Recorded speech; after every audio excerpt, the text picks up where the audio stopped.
I wanted to keep the basic fundamental V6 concept. I wanted to keep it inherently Syclone. I did not want to do the typical LS V8, although it's very encouraging to do so with the technology out there with the LS motor. I wanted to keep it to its roots.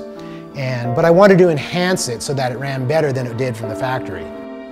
I had a fascination for the Turbo 6, the GM Turbo 6 back in the 80s when a friend of mine introduced me to his Grand National.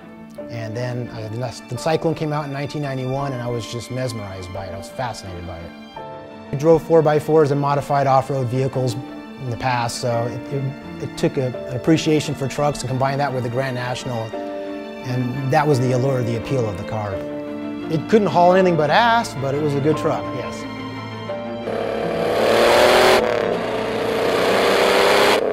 It's important to note that modifying a truck and trying to turn it into a race car is extremely difficult. You can make a damn fast pig, but you can't turn a pig into a race car. You have a vehicle that's top heavy, it's nose heavy, it has no torsional rigidity. Trying to put a roll cage in it correctly, it's almost impossible to make this thing handle like a Corvette, but I'm trying to do it. I've moved the radiator to the rear of the vehicle to make room in the engine compartment for the large intercooler, which was necessary, but also shifted the weight to the rear of the vehicle so that I'm able to get more handling balance out of the car. It runs a precision turbo with a billet wheel. It runs a Holley EFI engine management system with self-tuning. Öhlins coilovers with Hyperco springs, custom chromoly tubular A-arms. Everything except for the major fabrication, the welding and the TIG welding I've done. But when it comes to fine fabrication, I leave that to a professional. Getting one of these trucks to go around corners is not easy. Let's see what it does. Oh, look at that.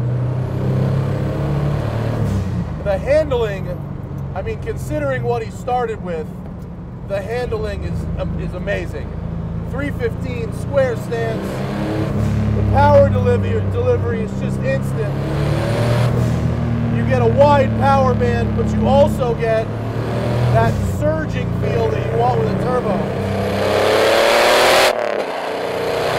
And it's meant for this road. This is where they do the 341 challenge on Route 341 outside of Virginia City. Very dangerous hill climb. Amazing road though. Ooh, here we go. Oh, it's brilliant. This thing is so ridiculous with the wings and the 7 different colors of primer on the body. It's so mean.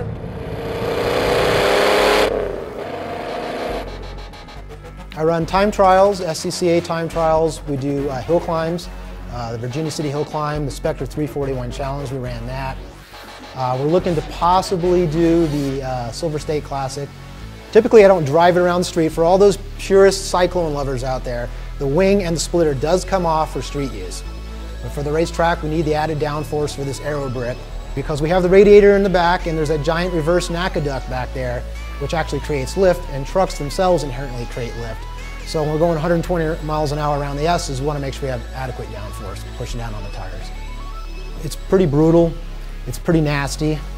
It's a different feel than an Evo. It's not like you got to wait for the torque to come on when the turbo comes on. This thing has massive torque. This is the sinister bastard child, you know. And like a petulant son, its attitude is cranked to freaking 20. It's nuts in the best possible way, with just enough left from the original to keep its spirit alive, then fed steroids and acid until its head explodes like Hunter S. Thompson.